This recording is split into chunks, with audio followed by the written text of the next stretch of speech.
Hey there, welcome to the 13th episode of Killer POV. Lucky 13? Mm-hmm. Is it lucky? I don't know.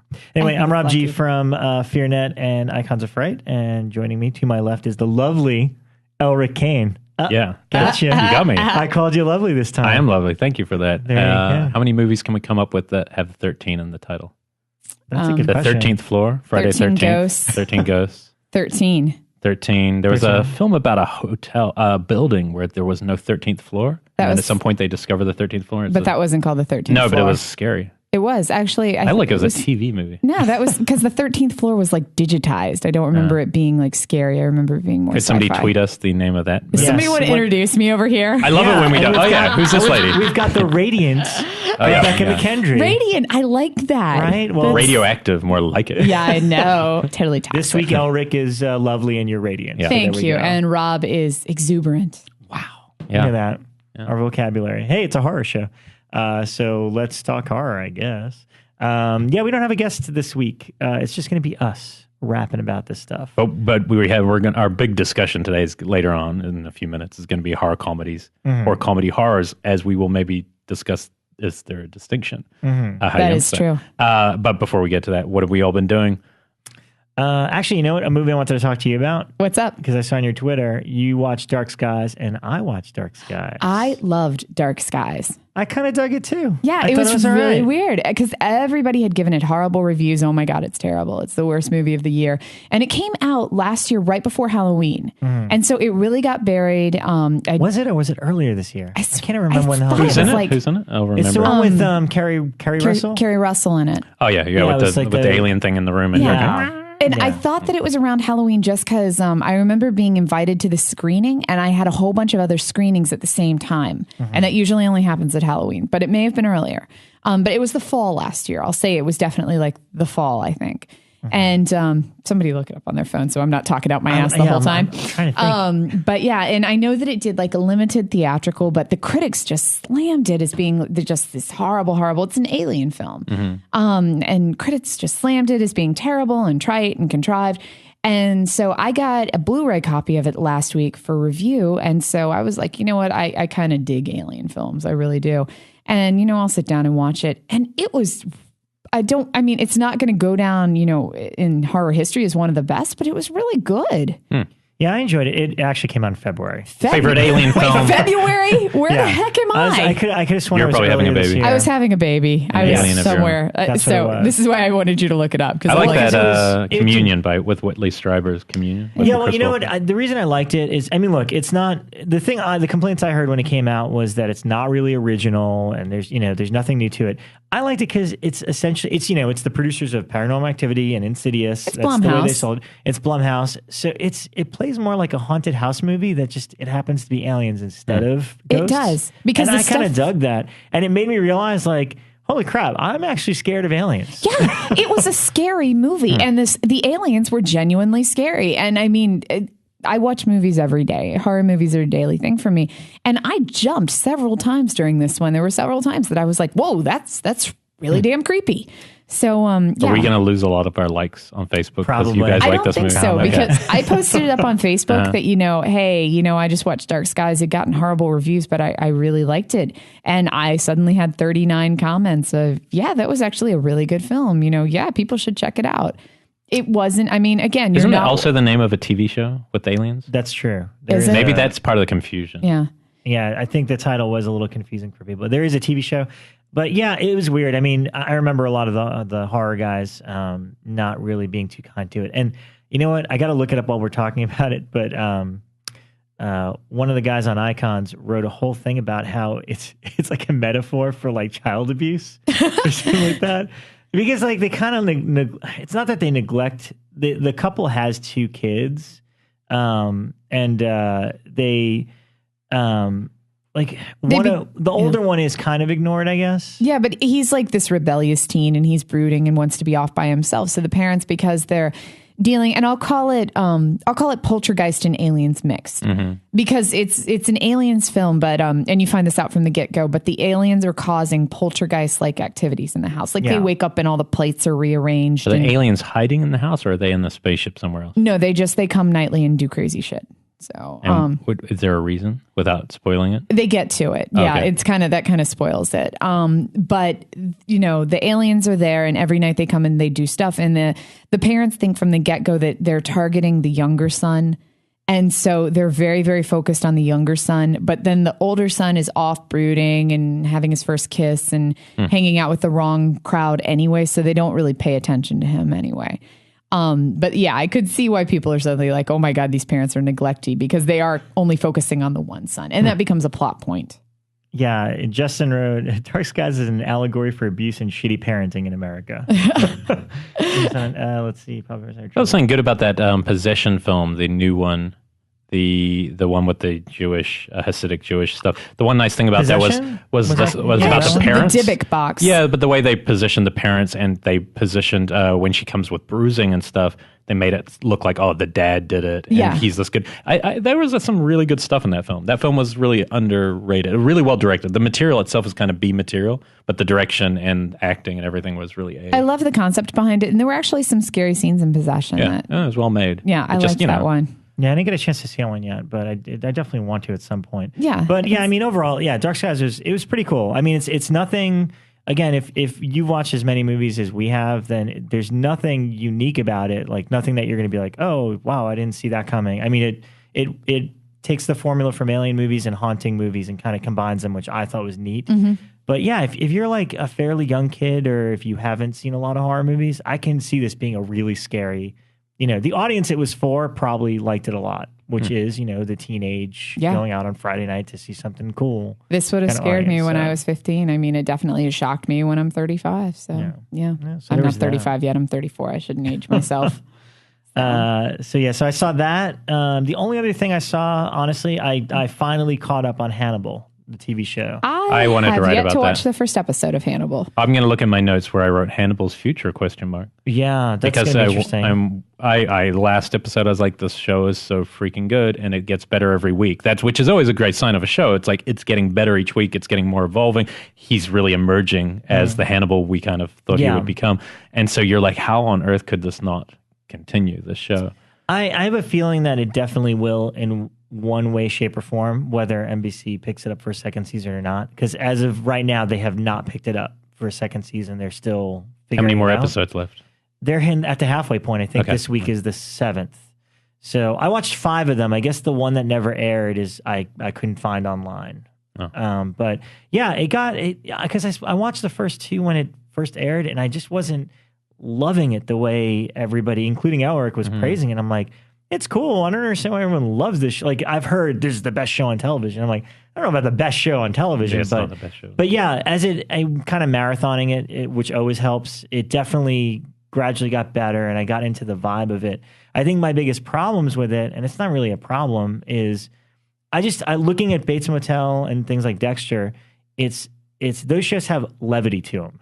Yeah, this doesn't. That's the big difference that I finally noticed when I was watching it. It was like, because 3 episodes in a row, and I'm kind of feeling depressed. Yeah, it's got a pretty bleak dark tone. Stuff. That's There's why, like no levity to it. That's why I couldn't do it. Is I feel that way about all of the films. I mean, like Silence of the Lambs, I appreciate, but I've seen all the sequels and prequels and everything like that, and I don't enjoy them just because it's just so dark. See, I like Hannibal, the Ridley Scott one, because by that point, Hopkins is kind of putting a little levity into that it. One. Manhunter's my favorite. This is closest to Manhunter. Yeah. This show is really close to Manhunter in tone. I think they're really going for, because it's William Peterson's character, that they're kind of re-emulating. And I think the smart thing about the show is making the protagonist have as dark a side to him as Hannibal. He just hasn't gone there yet. And may never. I also think it's the best work of Lawrence Fishburne's whole career. Oh, he's doing great. I think he is the thing that's animating it almost most. And I'm not that big a fan. A lot of the time, even like CSI, just felt like he's phoning it in. Hey man, Nightmare 3 all the way. Yeah, Nightmare 3. Even though he won't talk about King that of New York anymore. is where the good Lawrence Fishburne is. Good, yeah. But anyway, I think it's just really, no, I wouldn't say it's the best show. It has the potential to be a great show, but it's a good show, and it's a really well-made show. It's a real stylish show. Yeah. I mean, things like Breaking Bad are untouchable, and because they're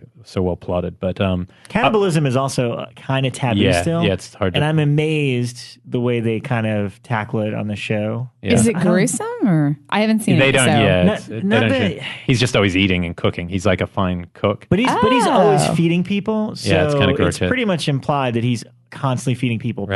So I'm like, wow, that's a little much. It's pretty intense. Wow. Yeah, so the cannibalism. You got to watch it just for the performance. I think his performance gets so different than what you're used to. It takes a few episodes just to get used to it, and then once you do, you go, he's interesting. He's just got he's a good actor anyway. That's one of those things. I know I'll find a free Saturday, and then I'll just boom through all of them all in one swoop. Once I found out they were on NBC's website, I was like, oh, cool, and I finally sat down and marathon it. And also, I mean, a little in-house plug.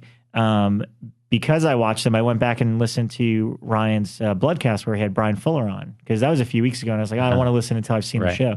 And it was great. It's actually a really, really great, insightful episode about, kind of what they're thinking about for the show. And they're not allowed to do Clarice, right? Like that's one of the legal things. That's what I thought was yeah. Because it's still De Laurentiis owns, I guess. Right, maybe. So, yeah, they own Manhunter and Hannibal. But they sold off, somebody else owns the rights to Silence of the Lambs. So, yeah, Brian Fuller was explaining on Ryan's show that, yes, they have Will Graham, they have Hannibal. Anybody that appeared in those movies, they've got. They can't use Clarice, which is why there's a competing show in development called Clarice. Really? They can't use Buffalo Bill. And they actually, because Brian Fuller was saying that they wanted to use Buffalo Bill, and I forget the character's name, but the head they find, he wanted to do that story of that happening. But instead, they've done something similar to those characters where we as fans will recognize that that's what they're supposed to be, but they're their own versions of those characters. So yeah, for legal reasons, they can't use it. And I thought it was fascinating because apparently Fuller went to the competing show saying, hey, I know, we'd really want to use James Gunn. Can if you let us use him, we'll let you use Hannibal on the phone or whatever. Like you can, which I thought was kind of big. It's like you can have Hannibal Lecter in some capacity on your show, and they turned it down. They're like, nope, you stick to your characters, we'll stick to ours. Wow. And and I mean, I don't know if Clarice is ever going to happen, really. It sounds like it would be a bad marketing move right now, I would think. Yeah, I don't know how that show would work because this is Hannibal's a prequel, whereas that would have been more of a sequel to Silence of the Lambs. Like what she did afterwards. Yeah, what happened right after. Didn't she somehow morph into Julianne Moore? Why, yes, she did. That would have been the show. That would have been a cool show. How did she turn into Julianne Moore? Interesting. Well, if you haven't seen Manhunter, you should. The last 10 minutes is Manhunter's great. So good. The end of that film. I do like that one. I watched some Lady Terminator at the Jump Cut, which was always fun. That's an experience. Some great head blowing up action towards the end and laser beam eyes. That's a film you should watch. I got to, for a secret project me and Becca are working on, I got to interview Brian Yuzna on Saturday. And I won't tell you all the details because most of it's made for the thing we're making. But the cool thing was that he told us that the rights to that property have returned to him. And so it will be this year, before the year's out, Society will come back to us in HD. Oh, cool. Which is super cool. He hasn't decided who with and all that's still totally open. But for us, for what we're doing, our segment on it is really cool to discover that basically, I said the main thing was like, why is it less known in America seemed to be partly maybe because of the class stuff that it comments on. And he thought that other countries, England and New Zealand, it was a normal release. He said other countries got it and it was really popular. And here, the people who distribute it didn't do much with it. Mm-hmm. And he said, so he was surprised that they just didn't push it and then it just disappeared. Yeah. So that was really interesting. So, but it's good. So I'm just only telling you as the news part of that, which is it's going to come. And it's not exciting. A dead film, which is really cool for those who haven't seen it because it really is one of the strangest and most incredible visual effects or prosthetics and stuff. And it's just a funny, weird movie. And so, yeah, hopefully once we finish the segment, we'll get some more cool stuff in there. But super cool guy, and I would probably come on the show and was just telling us crazy stories about that you'll enjoy catching up. The stories were about Dan O'Bannon. Oh, really? I won't do in here, but he had funny Dan O'Bannon stories. Wow. Real eccentric. Yeah, there's a Re-Animator. It's probably on all the versions of Re-Animator, but it's specifically the green one that I guess Elite put out. That's the one I have. Yeah. There's a great hour-long thing of just Brian Yuzna and Stuart Gordon sitting at a table, talking about how the whole movie came together. And I don't know, usually I don't like those static shot sort of things, but it makes me feel like I'm sitting in the room with two guys that haven't talked about, about this project they did all these years ago. It just seems very casual and fun, and there's a lot of fun stories in there. There's a great part where I told him, Scream Factory just put out From Beyond. He goes, really? I didn't know. And I'm like, I looked over at him and go, you produced that film? And he had no idea that had just come out. So anyway, so that was really fun. But I can top that was going to see William Friedkin talk. Sorcerer. Yeah, I mean, Sorcerer is just like one of the best films ever, especially seeing it like that. But the fun part is we do a secret 16mm thing, and the guy sitting next to Mike Williamson, who puts that on, became the source of abuse for Friedkin. Well, really, they had a debate live.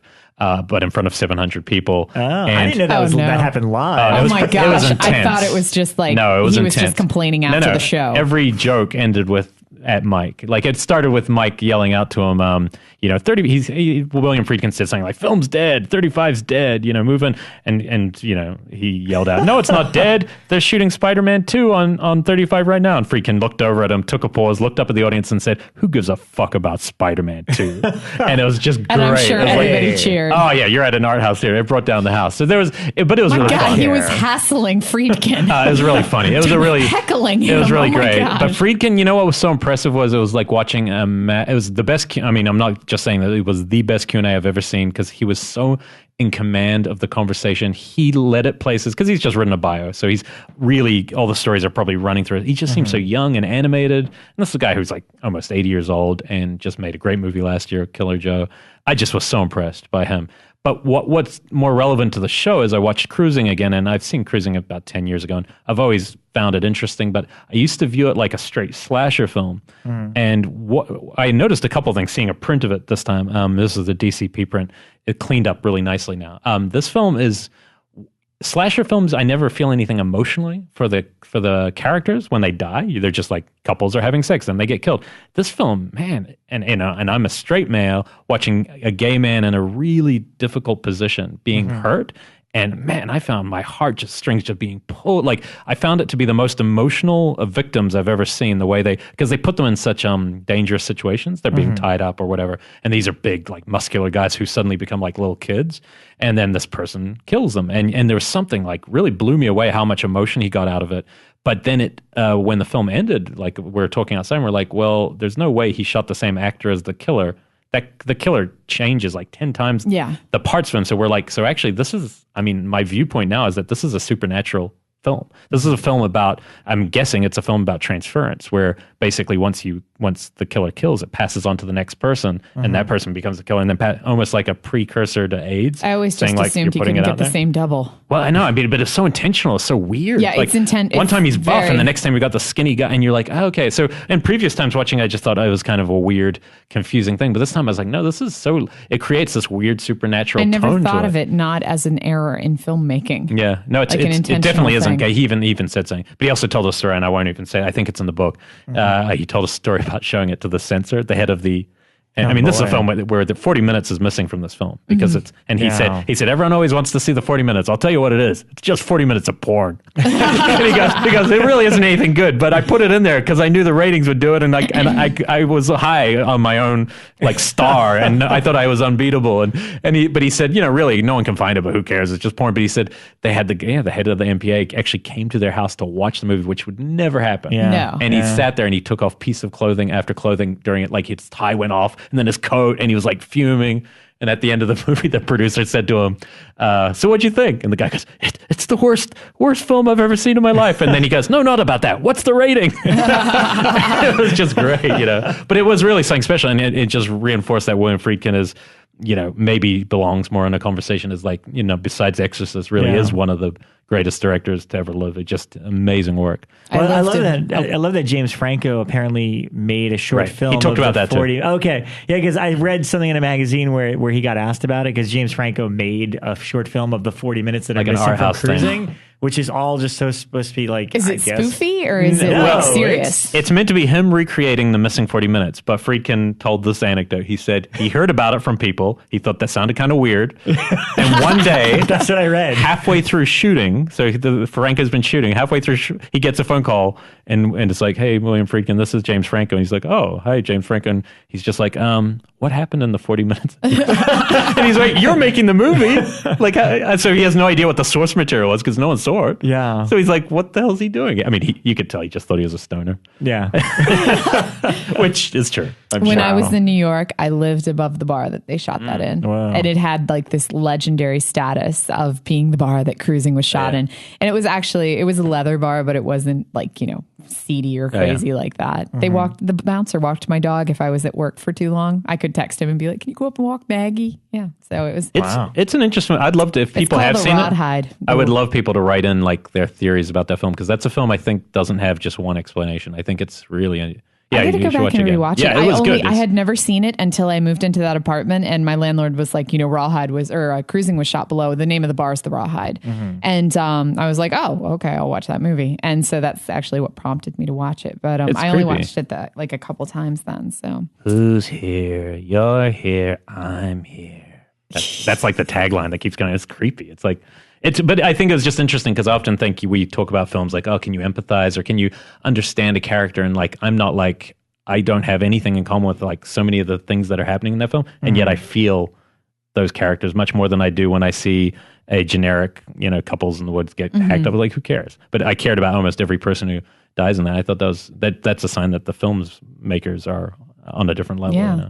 Right. So this week cool. I watched Dark Skies. I also watched Rawhead Rex again. Yeah. I saw your piece on FEARnet article this week. Yeah. And the more I watch it, the more I realize it's just not a good film. But I don't know if I've ever seen that one. I love it dearly, but it's just not a good film. Yeah. Oh my gosh. Yeah.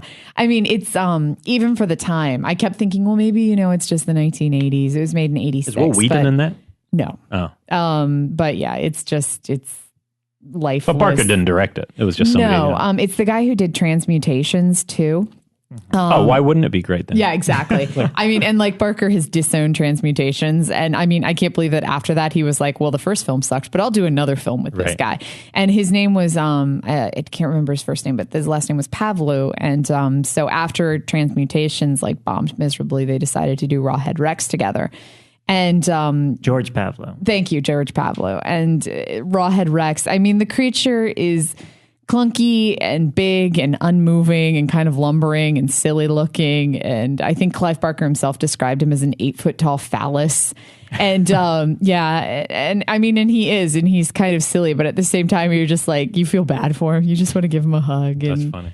Yeah. And, most of what he does is kind of not even really that gory. He just kind of like goes into your house and like breaks your furniture and then kills one person and then runs. So, yeah, that's Rawhead You were Rex. saying in your piece that you weren't even sure what, like how he came back or what his goal was. No, because the whole thing, like, there's no backstory in the movie. The whole movie opens and a farmer is removing a stone from his garden or his field. He's like sowing the field and he wants this giant stone out. And he finally pulls the stone up, and then you see Rawhead Rex kind of stand up and shake the dirt off and then start killing people. He like runs off into the field and starts killing people.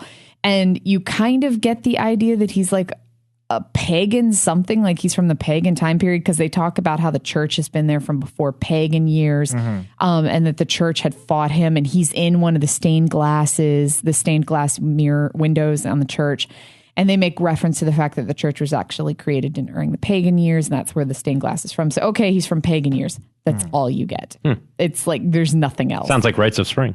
Yeah, exactly. So, I mean, but that said, the movie is kind of silly, and he himself is kind of silly, but there's something really endearing about it. And it's incredibly hard to find. I mean, they did Artisan Film back when they were Artisan before they became Lionsgate, did a release in 1999. And it's totally hard to find DVD copies now. They go on Amazon for like $200. Did you ever read The Yattering and Jack? I did not. I always wondered why that wasn't a movie. That seemed like it could be a fun, weird film. Yeah. He's got a few things that would still be really interesting. The one I read, one of the books that got me into horror, like one of the earliest books that I couldn't believe how much better Clive Barker was than everything else I'd read at that point, was The Damnation Game. I read that book and it's all about like a razor blade swallower, and it's kind of the basis of the Lord of the Illusions. I think it is that character, the detective character. Yeah. And man, the writing is just like, I'd read a lot of Stephen King at that point, but this was like a different level, like a different world. It was like when he writes, he opens up a totally different world that is so imaginative. Parker makes me feel smarter. I mean, I can't explain it. There's something so eloquent about the way he puts words together. Completely. I'll go back to any random story from Books of Blood And I didn't even realize that they're like, I've never read the volume 4, 5, and 6, which I just got. Which is where Rawhead Rex is. Yeah. And I have to say the story is a lot more descriptive. They give descriptions of, his backstory a lot more, what he does, what he's trying to accomplish. It's a little bit more, not a lot, but it's a little bit more descriptive in the story. I mean, I think that's the biggest shame to horror cinema at all, is the fact that Clive Barker didn't direct more films. Like if Nightbreed had gone better at the time for him, and if he had made another film after Lord Illusion, I just think like he was, as a director too, one of the most interesting voices. Yeah. And it's just such a shame there weren't more. What always shocked me is I was a really big fan of the Hellraiser comics. And there were such good stories in the Hellraiser comics. And I was never made it to the movie. And I was so floored. Sequels. I was like, what are we doing? Like, we've got all of these sequels that suck. And there are such amazing stories. Like, there's one that's sent in trench warfare, and the trenches themselves open the gate to hell when you walk through them in a particular manner. There was one about a clown whose job was to entertain the children of hell. And they were just these awesome Maybe they should have gone anthology. Maybe that would have been a better way to go. There was one. There was talk of that at one point, wasn't there? A Hellraiser anthology show. Yeah, there was one about. They actually show it at the end of one of them. They show the building in New York or a tall building where the lament configuration has been built into the floor, and the building itself. That was one of the comic books where one of the buildings itself is the lament configuration, and when you walk the halls in a particular pattern, you open up the gate. And it was set in a high rise, and it was just such freaking awesome ideas in the comics, and they used none of them. Well, I wanted to see them touch on the whole demons to some, angels to others thing. That was always my thing. Like, oh, well, he said in the first one, so I would love to see them also appear differently without the S&M thing. They could have appeared the angels. As angelic to some characters, depending on. And I thought that's a huge storyline that could have been looked into, and they never even touched it. So. Whoever is running the ship, I don't know who owns the rights. It's not Clive, right? No, I don't know. Well, he was involved for a while, because I know a lot of people. I know they were trying to adapt as many of the Books of Blood stories in the last 5-6 years as possible. Midnight Meat Train. Was that Books of Blood? Yes. Okay. Yeah. No, so they did Books of Blood, which actually combined 2 stories from there. And Midnight Meat Train, and then Dread, which Anthony DeBlasio wrote and directed. And he was a producer on all of them. So I remember hearing him talk about the adaptations they were still doing.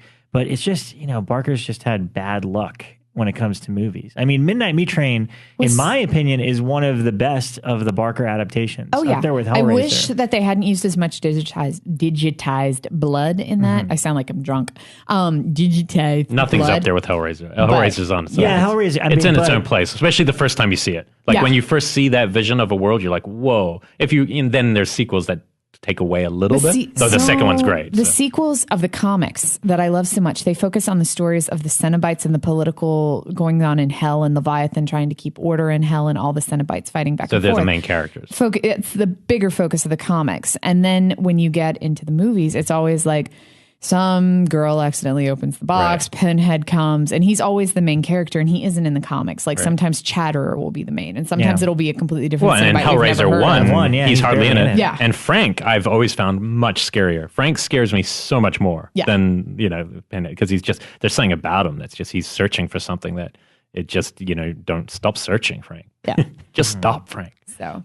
Yeah, I love Clive Barker. I mean, I have tattoos of him on my leg, but I have more of his lament configurations, because the Hellraiser was such a big movie for me, and the comics were huge for me as well. So I wish I'd seen more of those. I just wish he would be still involved. I wish he would, make something like that again. I know it's hard, but the Cabal cut is obviously saying he's really involved in, so that's cool. When I was researching Rawhead Rex, there was an interview with him on his own website talking about how he would like to remake Rawhead Rex. Yeah, I was just about to say that. Yeah. But, that one's definitely due for a reinterpretation, especially since he was so unhappy with it.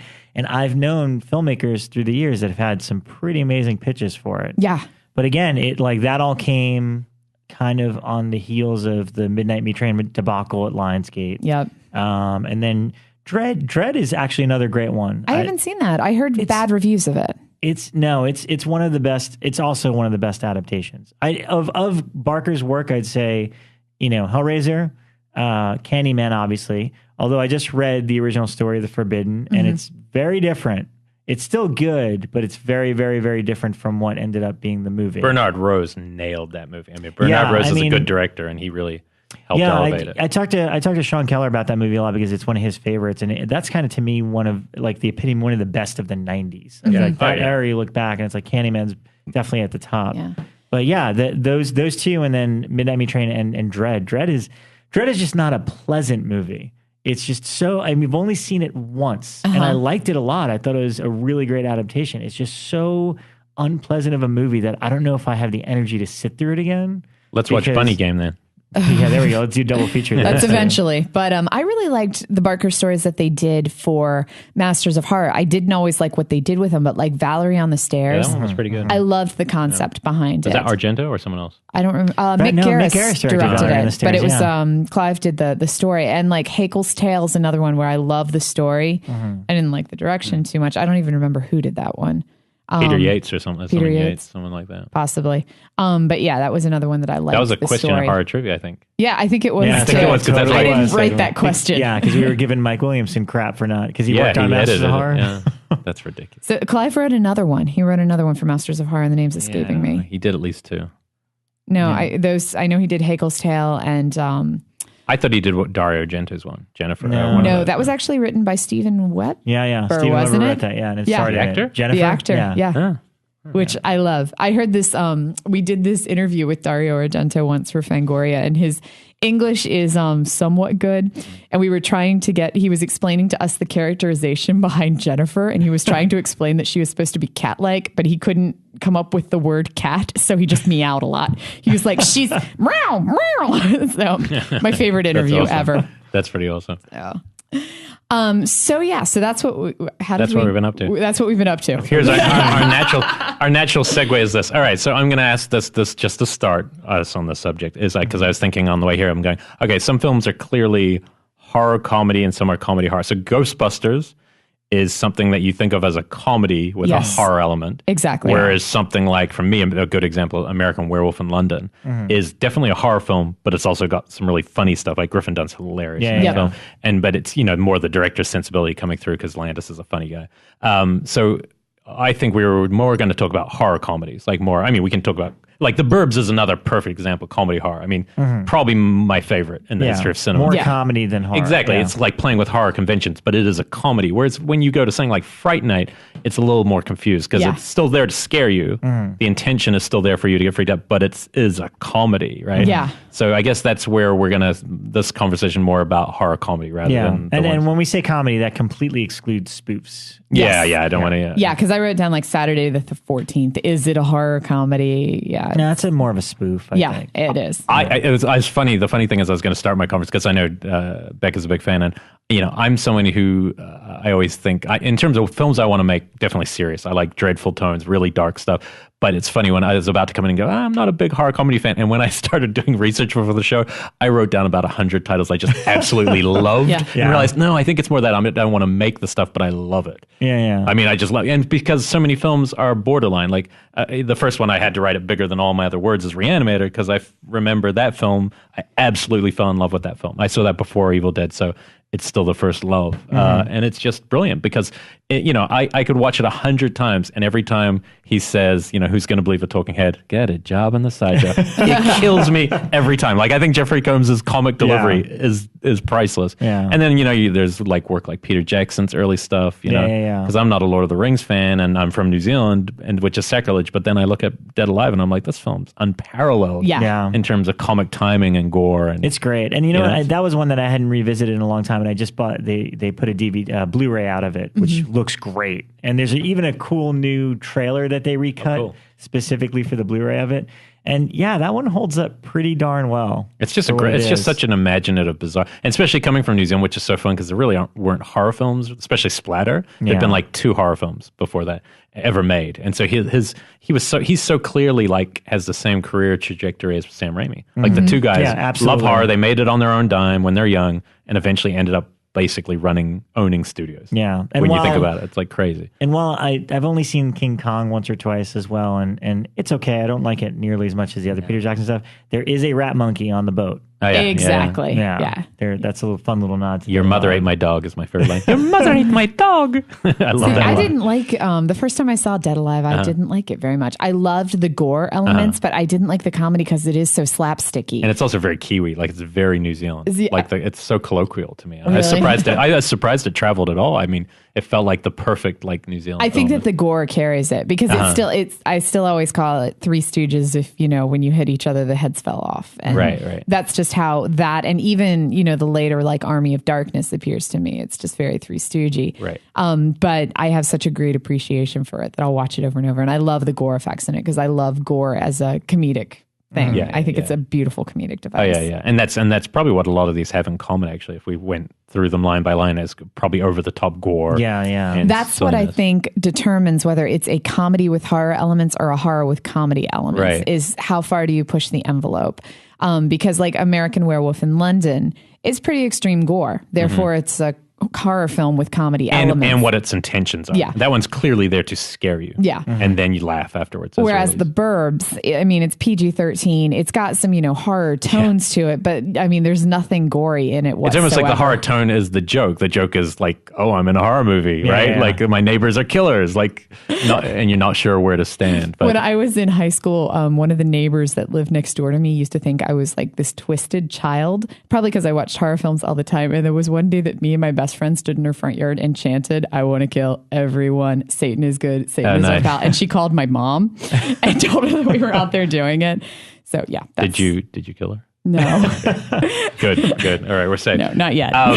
But it's funny. I think the 80s were so strong. I mean, this was clearly where fantasy elements and like over the top effects all kind of perfect, and the need for lots of product to hit shelves just perfectly were in tune. Completely. And one of the first ones I remember was Killer Clowns. Seeing Killer Clowns from outer space for the first time, you're like, you're watching this shitty, like just straight to video looking drama, with the teenagers making out on a car, and then suddenly the clowns show up, and you're like, how is this even possible? Yeah. How are these effects like just amazing? Yeah, that one scared me actually. Yeah, no, it's kind of scary. And I never had a thing like I wasn't like scared of clowns like a lot of people are. That one just freaked me out just because of I think I've uncovered this fear of aliens. Wow, Dark Skies awakened something in Rob. Because I was like, I'm not really scared in terms of horror. I'm not really scared of anything except like Home Invasion freaks me out. So I have a tough time with those movies because I'm actually really scared of that. But then I was like, there's nothing else that scares me. But then Dark Skies, definitely like the alien thing, like the idea of something you have zero control over. I mean, I think it's fantasy. Or at least supernatural, I think, is fantasy. And then, but you don't know. Maybe there is. I have a theory on aliens. What's your theory? I've been thinking about this a lot. Like, this would make sense. Why we've never had contact with them, but why we have people who say they're sighting. It's us in the future with time travel, and because people don't want to mess with the timeline, they're only coming back to observe, but occasionally they get seen or spotted, and they have to disappear. That's an episode of Star Trek. Yeah, it might be. I don't know. I'm just saying that if that existed, that would be my real. That's what I would guess. So in the future, we're all going to look exactly the same, be completely naked. Yeah, and we're all neutral. Eyeballs. We have to we morph into that, or maybe that's just like what we see ourselves. But we'll have 3 shells. Like that's what the. That's I hope so. Demolition Man That's style. a great Demolition Man. You need the 3 shells to use the restroom. Oh my god. We can hope. Yeah. I'm so glad you said that. I use that reference all the time, and nobody ever gets it. Like, can I use your restroom? Yeah, the 3 shells are on the back. Nobody gets it. I'm using it right now. Yeah. So let's start in the 80s. Let's talk about. Let's like. Actually, I'm going back further. Okay, she's going to go back. Let's start back where you want to go. I'm going back with like the first one, 1930s. Has anyone seen? There's nothing funny in the 1930s. Are you nothing. kidding me? There's no humor. Has anybody seen Boris Karloff's Old Dark House? I haven't actually. No, I've seen the picture for it. Isn't that enough? It is a hilarious film, which is why I have to tell you guys about it. It is about a couple carloads full of people that end up in this. A couple carloads of people. That's what it sounded like. Carloads full of people who end up in this old dark house on like a rainy, stormy night. And this woman keeps saying that her brother's upstairs and he's insane and he's going to set fire to everybody. And she's hilariously crazy. And then there's a monkey. And then the brother shows up and actually starts trying to set fire to people. And it is the most bat crazy thing you've ever seen. What is Karloff in it? He actually plays one of the, I think he plays the, what do you call it? The butler. Okay. And but he doesn't really say too much because he's like the soft-spoken butler. But it's a very much like a comedy of manners, like, who's where, chasing what. But I have to recommend it because it's really good. It's hard to find now. It's very hard to find. So if you like Downtown Abbey, this is like the horror version. It is. So. Okay, well can we move to the 80s Abbey, now? By the way. Downtown Abbey, non-watcher. Wait, before we get to the 80s, since she's going back, I mean, one of my all-time favorite movies is Abbott and Costello Meet Frankenstein. Yeah. Nice. I mean, because I grew up loving the Universal monsters. That was my first introduction into horror. And then just kind of seeing that, and this is the interesting thing that I've kind of come to realize from this topic.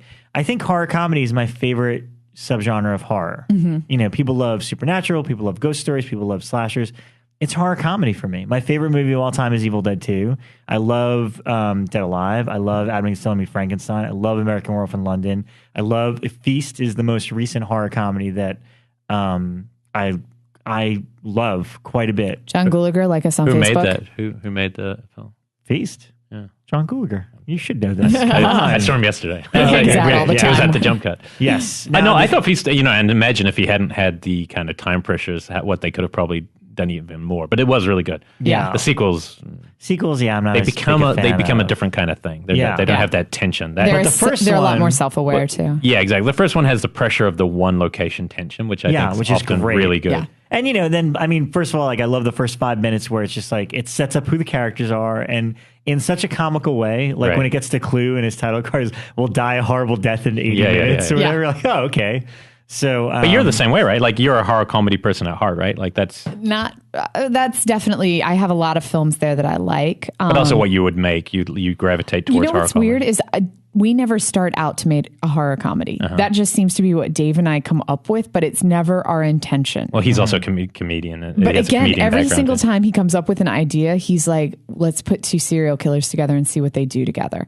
And then when he writes it, he's just got such a dry sense of humor that's what it comes out as. And that's what I like directing comedies, I've discovered, but that was never our intention. And even still, like the stuff that we're coming up with now, it just kind of, I mean, we did a pitch meeting this morning for a company, and when we come up with it, it's not funny, and then it just kind of morphs into funny as we're explaining. But that's just you putting yourself into it with it subconsciously. Yeah, I also think it's like the easiest gateway in terms of opening people up to the genre. And now that I'm thinking about, I definitely agree with that. When I was younger, like in high school, when I'd hang out with a lot of kids that like the musician types, and we'd all hang out and listen to metal or whatever. Oh, those musician types. It was very easy for me to be like, hey, we should watch Army of Darkness, and they're like, what's that? And I put it on, and like they all were like quoting it and in love with it right off the bat. And it's like, well, I got this other one, Dead Alive, and again, it's like, people that are a little off kilter and like dark, weird shit, but at the same time, like it's like, hey, come on, guys, come to my house. We're gonna watch Begotten. And there's just like long silence, and everyone's like, what is this? It's gonna be really cool. There's just things moving on screen in black and white. No, it's arty. It's like a 1920s movie. It's cool. He like embowels himself. Yeah, it's really cool. But it's also, it's in line with my sensibilities because. Well, you're just saying the thing about Hannibal not having levity, so it's clearly. Yeah.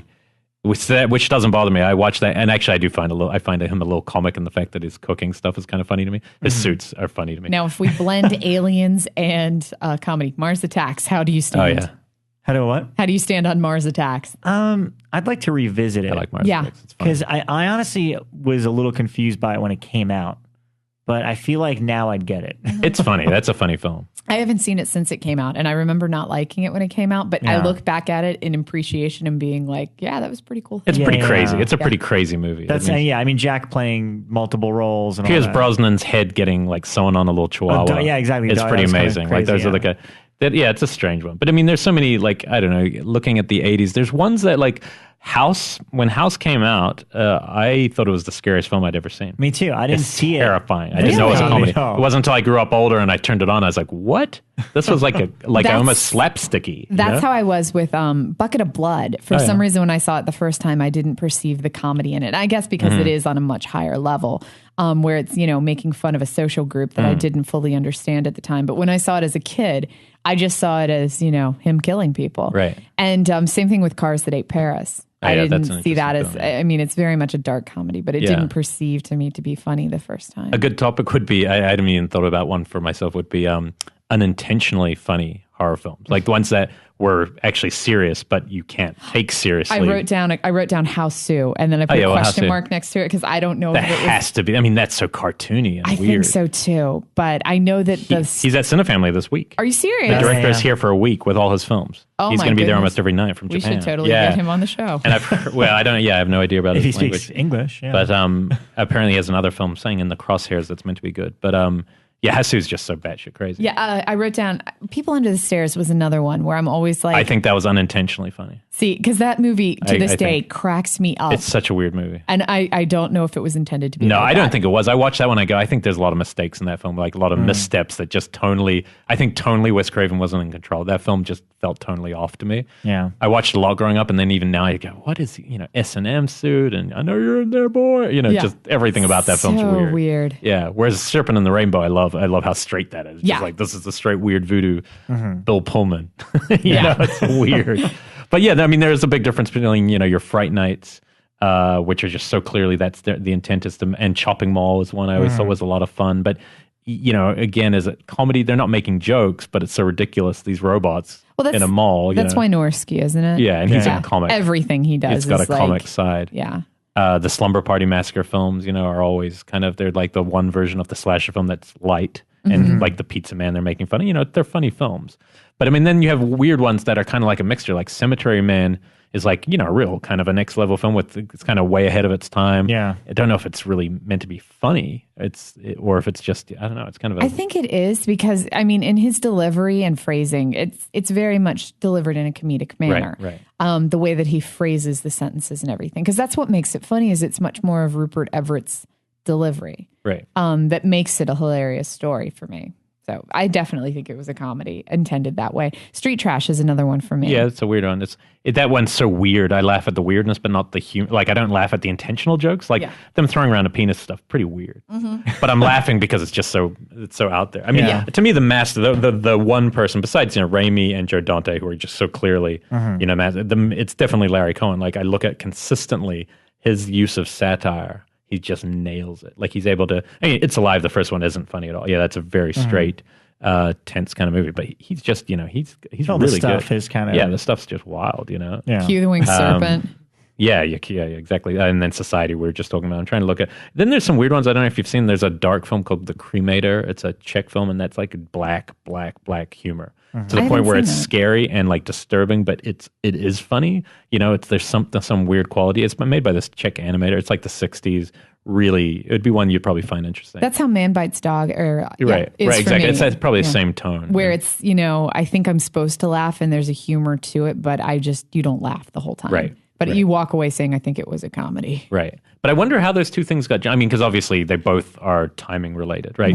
Everyone who says comedy is the hardest thing to do, and I think the same is about scaring people. Yeah. But I wonder how the two kind of... I mean, besides the history, obviously, Abbott and Costello and stuff, I wonder how those two things became such a good formula working together, Yeah, I mean, it seems like it's the hardest thing. And the ones that obviously work the best in terms of horror with comedy in them are the ones where the horror aspects are played straight. And the situations are what are funny, Right. None of the werewolf attacks in American Werewolf in London are played for laughs. No, they're pretty terrifying. It's just the ridiculously of the situation and or him being naked in a bush with a balloon and stealing a balloon is funny. From stealing something from a little boy. Right. But just like that's the thing. Even that, and I'm trying to think of what other. Yeah, I mean that's the big thing about Abbott and Costello, for example. Like the Universal monsters are not. Doing funny and silly things. It's just them reacting to them. Right. They're still played straight. So that's like the most successful. Maybe it's another way of dealing with our fears in a lighthearted, like, you're scared of vampires, and then we make Fright Night, and this is a way of kind of deconstructing a vampire and making it something you can play with. And yeah. You know what? One of my favorite ones was that I haven't heard much from lately. Lake Placid. Oh, yeah. I loved that movie when it came out. It was fun. I really liked it. Again, Bill Pullman. Well, they've made 4 of them now. I know, but they weren't good after the first one. So. And Severance was another one that I always think is not well known, but one that I really, really liked. Okay, let's move out of the 80s. You jumped the ship. Oh, I'm with sorry. Severance. Well, if you want me to go back, Motel Hell. Yep, that's fine. I wrote down Return of the Living Dead. Which is major. That's got to be probably one of my favorite. That's probably my favorite zombie movie, actually. It is my favorite zombie film by far. And you know what? I mean, I of course find it hilarious now, but when I first saw it, it scared the crap out of me. Oh yeah, when Trash Man comes up from the basement. Trash Man's terrible. Yeah. They're terrifying.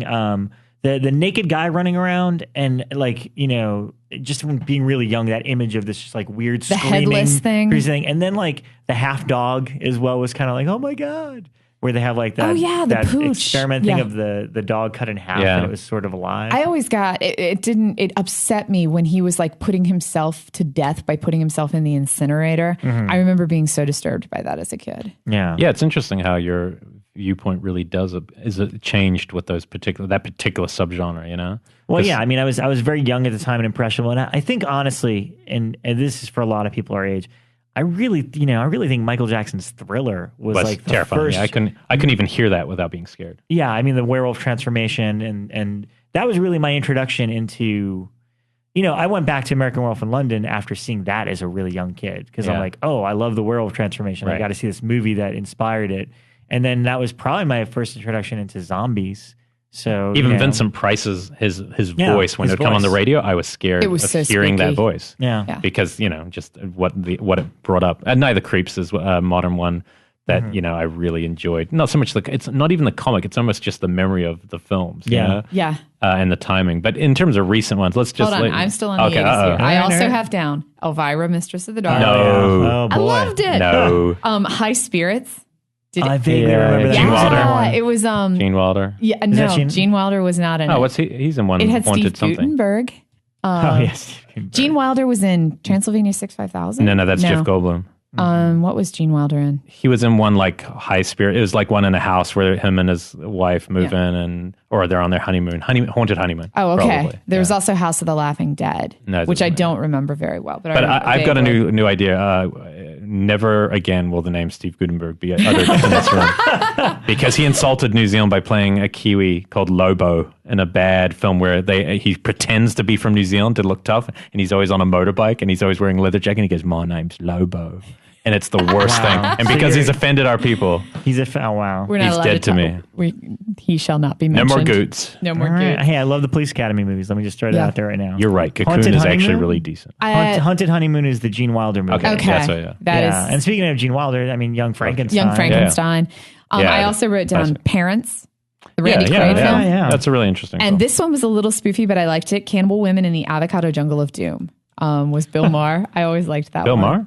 Bill Maher is also in House 2. Yeah, Am I confusing? Is he not in Cannibal Women in the Avocado Jungle? I don't know. I Jungle? haven't seen that one. I think he is, but I could be wrong. I met Bill Maher once, like when I was 20, and I went right up to him and I said, "Man, you're awesome in House 2." And he just, like, his face, it was almost like he had forgotten he had done it. I kind of wanted to follow up by going, "You're awesome in Body Double too," wink, wink, because anyone who sees that, the two actors look exactly alike. Craig Wasser. It's just crazy how much he looks like. And he was in that movie. Okay. There was one time this is another shocker I was in that story when I was at a convention once. Sean Astin was there and he was like hanging out with his brother who was there for the Lord of the Rings. Right. And it was Sean Astin was there for Lord of the Rings. Mackenzie Astin was there. And I went up and was like, "I really, really liked you in the Garbage Pail Kids, the movie." And he was like, he was so shocked. Like, I don't think anybody had said that to him in like 25 years. Oh my God. Disturbing. Yeah, they did a double feature of Ghoulies 2, which I guess can also kind of be a horror comedy. Ghoulies 2 and Garbage Pail Kids at New Beverly. Wow. And I was so pumped because I haven't seen Garbage Pail Kids in years, and I remember it was just such a twisted, weird movie. Yeah, The Home for the Ugly. Oh my God, yeah. And we were all pretty, the whole audience was bummed by the 45-minute mark. Yeah, because it's just such a badly made film. It's not good. The creatures the effects are really cool on the kids. The effects are cool, but I remember, there's nothing to hold on to story-wise. You're just like, oh man. That technically would be a horror comedy, right? Yeah. More comedy than horror. Yeah, it was probably made as a comedy. They probably thought it was going to entertain kids. I liked it when I was a kid. I used to watch it all the time. Try watching it now. Tangerine, the fashion designer. Yes, Tangerine. There's an inexplicable dance number in the middle. Alligator Boy? Who's that? There's like an that alligator boy. creepy, yeah. But them like referencing that all the Garbage Pail Kids are dead. There's like a one throwaway line at the end. Because that's what they're looking for their friends. There's only like 8 of them or whatever. They're looking for all their other friends. They were incinerated at the Home for the Ugly. There's one shot of like a truck driving away. And then it's like, what happened to everybody else? It's like, the incinerator before? That's all of them. They're like, wow. I'm like 12. I'm like, what? They're all dead? That's pretty blatant. We killed everybody. What a dark, messed up movie. So moving on to the 90s now, I have Frankenhooker. Yes. Because I do love my Frank Henenlotter. That's probably my favorite Frank Henenlotter movie, at least in terms of entertainment value. Brain Damage is probably the best one. That I definitely think is. I think Brain Damage is a tad bit better made, but I think Frankenhooker's funnier. And Basket Case are super fun, but they're not quite as funny. Yeah. I also have one of my favorite, and I have to say this might be my favorite horror comedy, Spanish film, Day of the Beast. Oh, yeah. Directed by, I can't even remember his first name, but Alec de Iglesias. Yeah, I've never seen that one. It's so good. It is the story of a priest who learns that the Antichrist is going to be born soon, or going to be created soon. And so he wants to try to get in good with the devil so he can get close enough to the Antichrist to kill him. So that's his plan, is he's going to sin enough so that the devil takes notice and he can become one of the devil's lackeys and getting close to the Antichrist so he can kill him as he's being born. In order to accomplish this goal, it opens with this priest who's trying to sin as much as possible. So like in the opening sequence, you see him walking along the street and he's like stealing people and punching them and like just walking up and like, hitting them. It's hilarious. And as this is all going on, he decides he needs help. So he recruits a death metal person because he becomes convinced that death metal is the route to Satan. So he recruits a true metalhead, like a stoner metalhead, to help him. And then he also finds out this this astrophysical guy who claims to talk to the demons all the time, who's totally fake. So he recruits this I'll call him like a Chris Angel type magician and a metalhead to help him contact Satan. And it is the most hilarious movie in the world. Wow. And what's cool about him as a director is he also directed one that never really came out in America because it got banned, was Perdido Durango, which is one of the darkest and not funny films I've ever seen, written by the co-writer of David Lynch's Wild at Heart, Barry Gifford, and it's before he was in No Country for Old Men and kind of hit it big in America. Javier Bardem's terrifying in that film with this crazy bad haircut. He's a rapist. He lays the terrible rape scene. But it's a film that's so it's an amazing film. Like not a horror comedy. Yeah, it's a great. It's like, I don't know if it's a horror. It's like border horror, thriller, action, whatever. Yeah. But it's a film that's so hard to find here. But he's the guy that made The Last Circus, right? Yeah. He also did The Baby's Room, which is one of the most terrifying films I've ever seen. He's really talented. He's one of those best kept secrets, probably. And I mean, Day of the Beast is definitely one that's not available. I mean, people asked about that all the time at Amoeba, and it's never been released officially in America. Yeah, I have it on VHS. That's easy to find in New Zealand. That's so weird. Growing up, it's so weird to see what things are international, what things are American. That one is one we hear about, but have never gotten. And his new one actually is called Witchin' and Bitchin'. Oh my gosh, that sounds hilarious. You have to watch the trailer. That looks like it's a horror comedy, But I mean, well, as much a horror comedy as The Last Circus was, and there was some dark shit in that movie. That movie freaked me out. I haven't seen that one yet. Yeah, it's pretty amazing. It is amazing. Yeah, but check out the trailer to Witching and Bitching, which is his new one. So also, are we out of the 40s yet? No, we're still in the 90s. We also have The Frighteners. Yeah, I love The Frighteners. I love The Frighteners. It's so fun. Very. And then I jumped to the 2000s. So what else do you kids got? Well, recent ones. Let's just because we want to get to news before we get too long. I thought Slither really was fun. I really think Slither is a hell of a lot of fun. I was really impressed by that film. I knew nothing about it when I saw it, and it felt like such a homage to 80s, all those films we've been talking Slither about. to me felt like I actually saw an early advance of it in Chicago because the whole gang, James Gunn and everybody, the cast, they were all in Chicago for a Fango Weekend of Horrors. And that was like the surprise thing. Like everyone was at the show. Hey, we're just going to show it at a theater in Chicago. So everybody show up. It's free. So we got to see it that way. And it felt like a trauma movie with a budget and talent behind it. Yeah. Because there's so much outrageous stuff that happens in it that I'm like, Universal's putting this out? It's pretty wacky. I couldn't believe it was a studio movie. But yeah, it is. It's definitely in terms of being fun and funny. That's definitely one of the more recent ones. What are some of the ones you guys like recently? I really liked Black Sheep, which was also New Zealand. Yep. That was one of my favorite ones from recent years. The Lamb is revolting. Yeah. Trick or Treat, obviously, a good one. Mike Dougherty did amazing with that. Mm-hmm. Yeah. And one that I really liked that didn't get too much attention that I thought was phenomenal was I Sell the Dead. I got to see that one at a premiere. Glenn McQuaid had a big premiere in New York with Fangoria, and that was one that I was just like, where did this come from? It stars Larry Fessenden. Yeah, I've heard. And the guy from Lost, whose name's escaping me. The little Irish guy. Yeah, the little Irish guy. I think that's what they call him. Little Irish guy. And Ron Perlman. Ron Perlman. Ron Perlman's in it too. And it's just so funny. I loved it. They're two like bumbling grave diggers. Mm-hmm. Is that what it is? And it's a zombie film, but it's before you know what a zombie is, so it's like they come at it completely clueless, so they have no idea what's going on, and they're bumbling grave diggers, and people start coming back from the dead, and so it's a zombie film without knowing what zombies are, and so Did you guys like Tucker and Dale? Yeah, that's got to be one of the that's best ones in the recent last couple years. of years. Definitely that one for sure. Yeah. It just seems one of the problems I think with this subgenre is now you can't greenlight the crazy shit that was happening in the 80s, and that stuff was so over the top and the effects were so great and it actually always looked like they had real budgets. Now comedy horror just always look like they're kind of made cheaply, the ideas are smaller. It just feels so, it's totally indie art house now. Yeah. If you want something big, you've got to be able to sell it to 13-year-olds. And Cabin in the Woods is the last big, like, whoa, look at this, holy cow. And I think that was mostly because it was Josh Sweden. Right. Without his name, it wouldn't. Yeah. But it was great. I mean, I think it worked really well. Completely. But I think it's a tough one. But even like Tucker and Dale is a great example because that was made in 2009? Yeah, I think it was 2009. It was made years before it got released. Right. And it was stuck in like this distribution hell where they couldn't find anybody to put it out and give it a proper release. And, they kept pushing for theatrical, but they couldn't find anybody who agreed with that. And it ended up just getting released to DVD pretty quietly. Right. So, yeah, I mean. Again, it was too smart probably. Like, again, it's like, we're laughing. Oh, they're the bad guys? No, it's funny because they're not the bad guys. Yeah. And so I think that, horror comedies, they've kind of been sent to the indie markets. This is where you go. And I mean, I think like we saw Last Lovecraft a couple of years ago.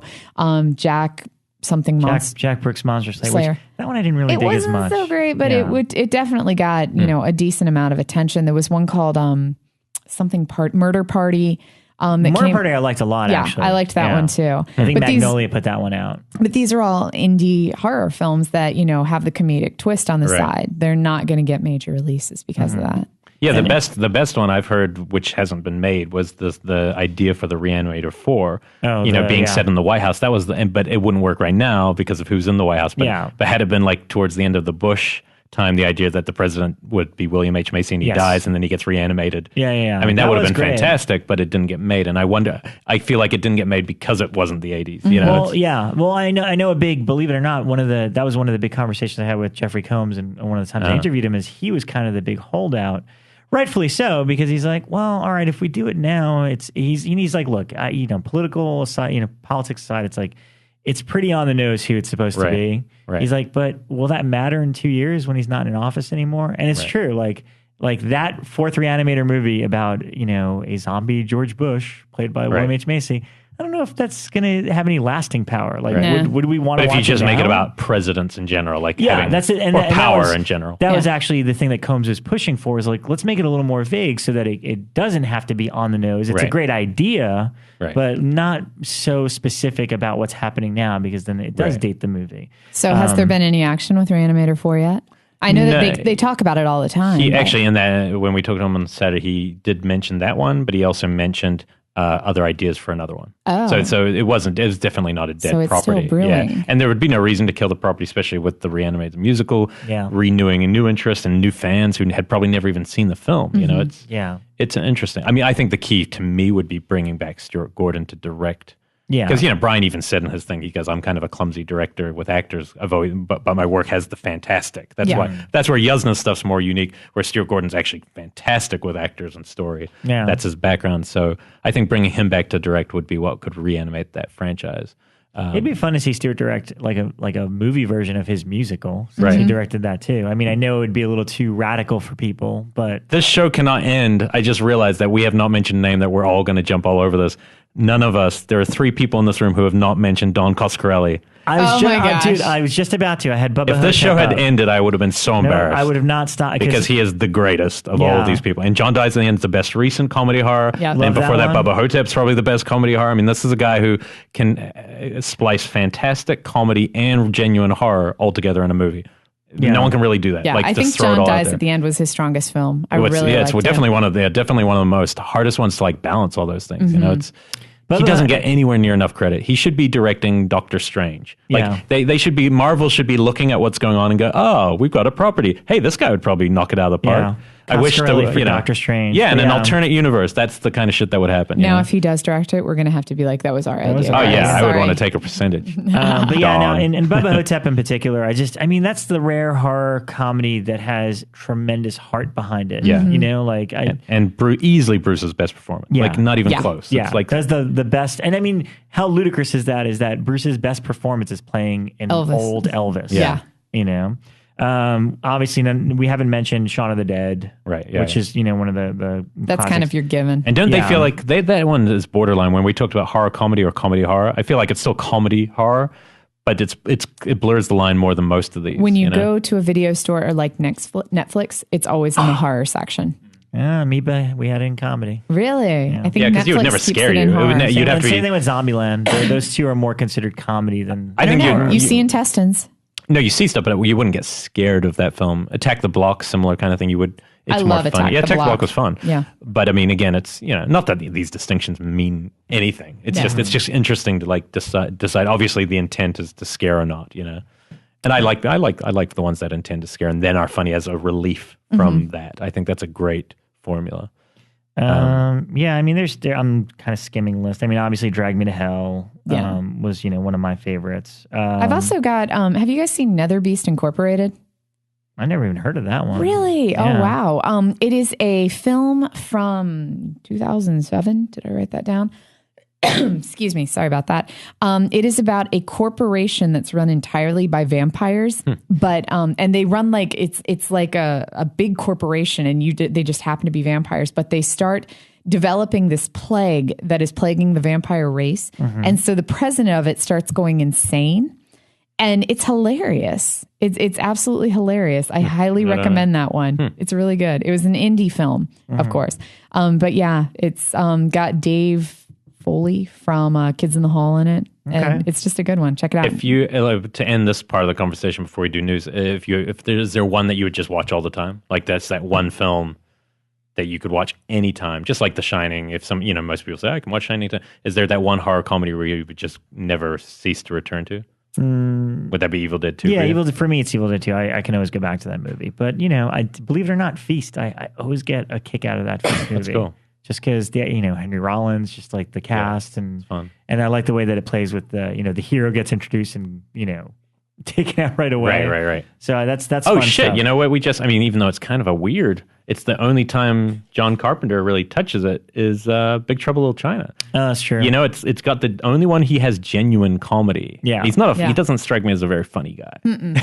Just to me, who knows? But that film is. That film's biggest problem was it was literally 20 years ahead of its time. Like, it was just one of the most. It's just way. Imagine Crouching Tiger and Hidden Dragon, movies like that coming out like 20 years after that film and being popular. But that film, I find his character hilarious. Yeah. Especially as a kid. I don't know now. I haven't seen it for a while. But it's all in the reflexes. In fact, in the last week, I was at Drew Daywalt's house and we were watching it because it was on TV. And it's like, this is. It's so funny. This not? Yeah, it's genius. Yeah, it's I always wanted to get one of the wins tattooed on me. Yeah. It's like one of my ideal tattoos eventually. I'd always watch that for my birthday. I think it was like the only film I watched for like 3 birthdays in a row. It lasted that long, because that was the thing to rent your film on your birthday. I love that film. I think I could watch Return of the Living Dead over and over. That's a pretty great one. Yeah, too. I can pretty much recite it, but that's good. Even though it scared me, and now there are still some pretty chilling scenes in it. So yeah, I can watch it on repeat. And mine's different. For comedy, definitely The Burbs, because it's definitely probably like my favorite comedy. And then it's Re-Animator. Re-Animator, for some reason, I don't know. That one never. I think because it is still scary. It's got really funny parts, but it's still really quite like when they're all worked up. It's pretty disturbing. Yeah. It's a weird film. Yeah, I don't know. I like it a lot. Well, let's move to news. Excellent. News-wise, let's see. Well, the big hopefully we news, turned you on to a couple titles. Yeah. So the big news from this week, I didn't even write down on my list because it's that huge. Arnold Schwarzenegger in Toxic Avenger. Yeah. Actually, it's not that huge. Some people have said the landlady. Yeah, it's not that big. We've heard. Buzzing. So yeah, but he's not playing Toxie. He's supposed to be starring in another role. Ooh. I think Rob had the story on this one. Yeah, I mean, right now, usually this means it's pretty much a done deal, but he's in negotiations to play a key role in the movie, which I think would be the mayor, but we're not totally sure. And it's being directed by Steve Pink, who did Hot Tub Time Machine, which I actually love. Yeah, it's just I'm just so, it was funny because when this announcement came out, I took like a break and went to go run errands for a couple hours. I come home and the first thing is like there's a bunch of Spider-Man pictures, which I do care about Spider-Man too, Mr. Friedkin. There's a bunch of Spider-Man pictures of Paul Giamatti as the Rhino getting his pants pulled down by Spider-Man. It's ludicrous but amazing at the same time. But anyway, I see that, and then the very next news thing is Arnold Schwarzenegger is going to be in the Toxic Avenger remake. And I was like, wait a minute. Spidey's pulling Paul Giamatti's pants. Schwarzenegger in a Toxic Avenger. Internet, you win. I need to take a break. Were you then hit with the last one, which was Will Smith redoing Wild Bunch? You know what? I can't even. I'm not even going to go there. Yeah. That's too much. But I don't know. I'm amazed that Toxic Avenger is even getting remade, and getting like the studio treatment. And I can only because it's not gonna. I rewatched it recently. Yeah. It's a gory, filthy, disgusting, naughty. It's a trauma film. It's a trauma film. I mean, it's everything that makes trauma good. It's dirty. It's crude. It's sophomoric. Yeah. So I don't know what this remake is going to be, other than maybe what the cartoon version of Toxic Avenger was. I can't grasp my mind around what my problem is I don't care. Like I should care. I just like, who cares? It's like I've already seen it. Already exists in the world in many different forms. But I you know what I mean? It's like it's hard to get worked up. I find it interesting. The 12-year-old version of yourself. Yeah. Arnold Schwarzenegger is going to be in a Toxic But Avenger the problem is movie. Arnold's now has not got that star quality yet. Yeah. It's like now he is the guy who has come back to acting, and you just see it. You see this guy who's kind of like a shadow of that Maybe guy. That's it. By like 1980s news, Arnold Schwarzenegger in Toxic Avenger is like awesome. Yeah. Well, of course. But now that we've had those Toxic sequels, I'm like, okay, I've seen Toxic High. The amazing thing about Arnie is like now you watch him and saying, and you go, he was famous once.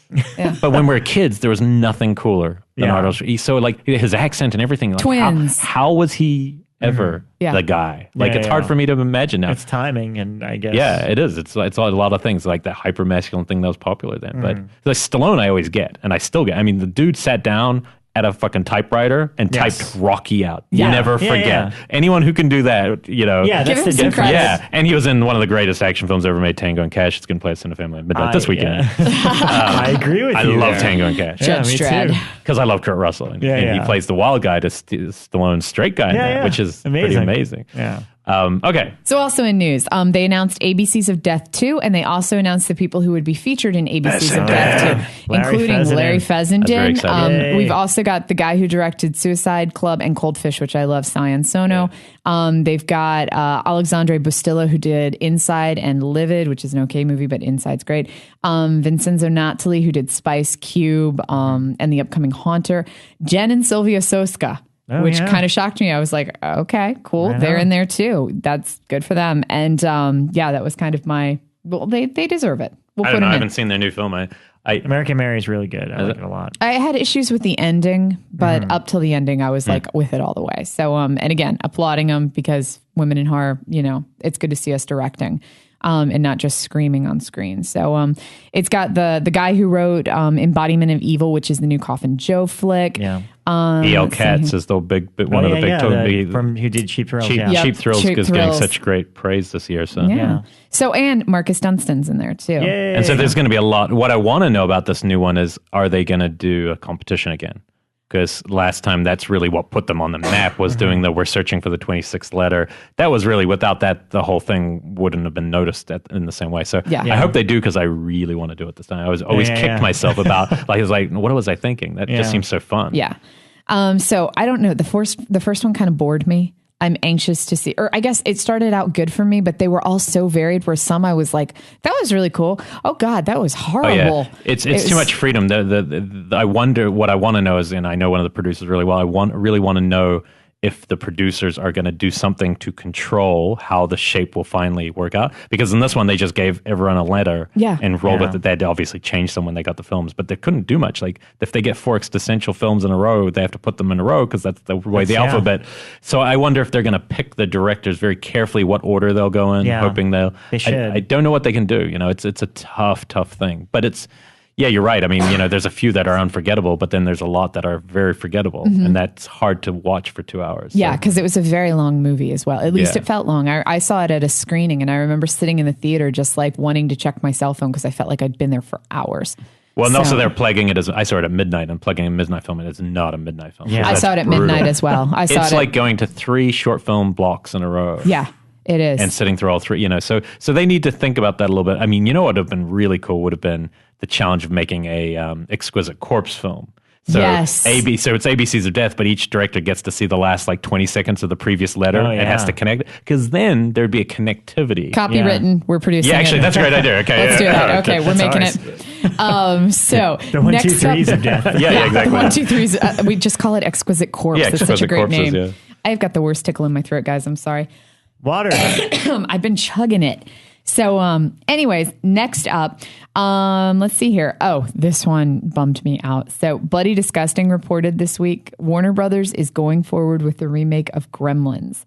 Oh, boy. It is being directed by the guy who did Pride, Prejudice, and Zombies, Dark Shadows, and Abraham Lincoln, Vampire Hunter. I'm sorry, the writer. It's produced by, Produced by the writer, Seth Grahame-Smith, and he's producing it with David Katzenberg, who also has threatened a Beetlejuice sequel. Yeah. Which he also wrote already, apparently. Yeah. So this guy is just damning my childhood Did they have any interest in getting Joe Ford or not? No, I don't. I doubt it. I mean, because for a long time it was always talk of a sequel, and now they just want to remake it. Although I got to give credit, I think I want to say it was Freddy in Space. Yeah.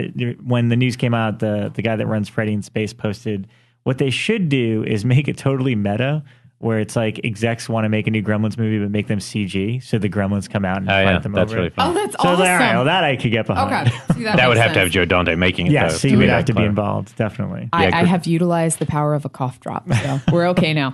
Also up this week, Cannes, and I only mention this because he's a friend of all of ours. Darren Lynn Bousman has a film at Cannes, Sacrilege. Yes, written by Jared Rivet. It's not a film. Are you serious? Yeah, I had no idea. This is just Marketplace. This is I'm sorry. He's just marketing it around, trying to sell it. Yeah, but because anyone can go there. It's not exclusive, so anyone can go. I can go to Cannes and go, I have a project that's going to Cannes. Just keep that in mind. But I was excited because it's a new Bousman project. But it's also Turek too, right?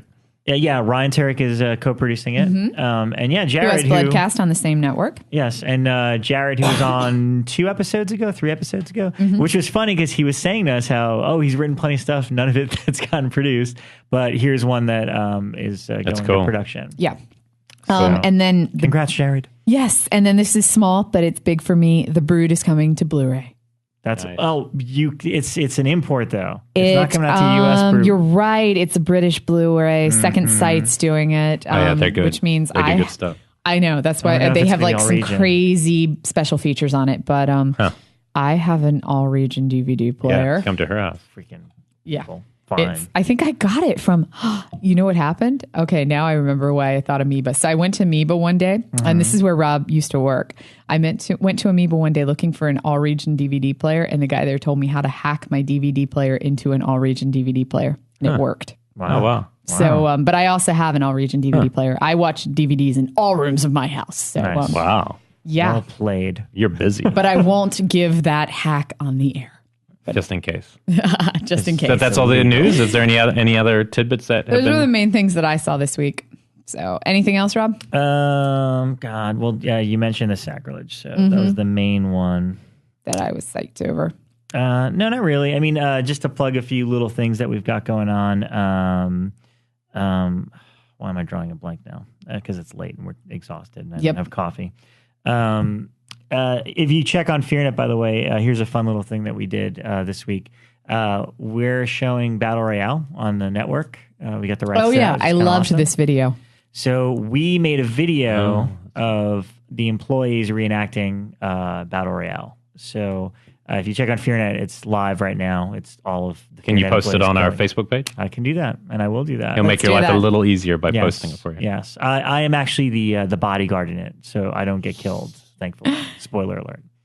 From Fango News, I can say that we have a huge announcement that's going to be coming soon, but I can't announce it. I saw the yet. tease. I know. I can say it's huge, and horror fans everywhere will rejoice at it, but I can't tell you what it is yet. I've got a minor announcement, but I can't tell you yet. And it's really small. I mean, it's not even, I'd call it insignificant, but I'm still going to leave you with that. So next week you have to tune in and find out what did our I can also say that Fango is, we just released a whole bunch more films. So please check out Fangoria Presents. And be honest, which ones are good? Tell us right now. Only the good ones. Only mention the good ones. I won't say that any of them are bad. I will say that my favorites thus far are Inhuman Resources. Which we both liked. Me and Rob as well liked that. Yeah. Axed is really good. And I really liked The Entity. Okay.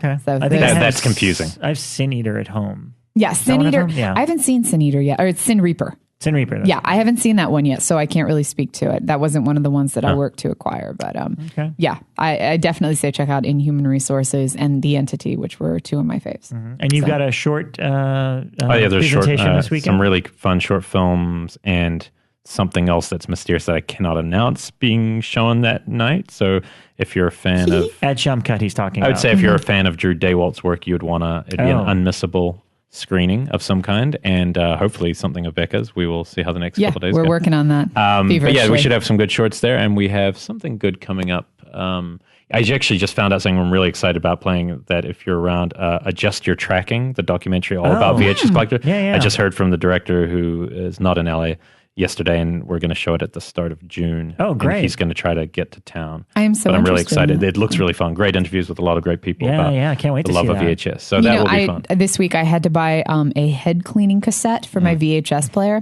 which, you never think that when you still have those, you have to clean the heads, but they get really grody. Yeah. Do you know how much those things cost now? No. I remember when you could book them up at like 7-Eleven, they're like $20 now for a head cleaning tape. So. You have to go on the internet for it, I had to get it from Amazon. So... Well, then you've stuck with us. We were going to stick right to an hour. We went a little bit over. Oh, boy. Sorry, but Justin. Next week, you're going to want to hear what Rebekah's huge Fangoria news is, what my minor insignificant news is, and just what Rob's been up to. Yes, and what guest we'll have. We'll give him something crazy. We're still working on it. Rob will wear a crazy shirt. We'll tell you next week. Exactly. So for now, go and listen to the Maniac score and enjoy life and drive around the streets. And we will see you next week. Bye, kids. Bye.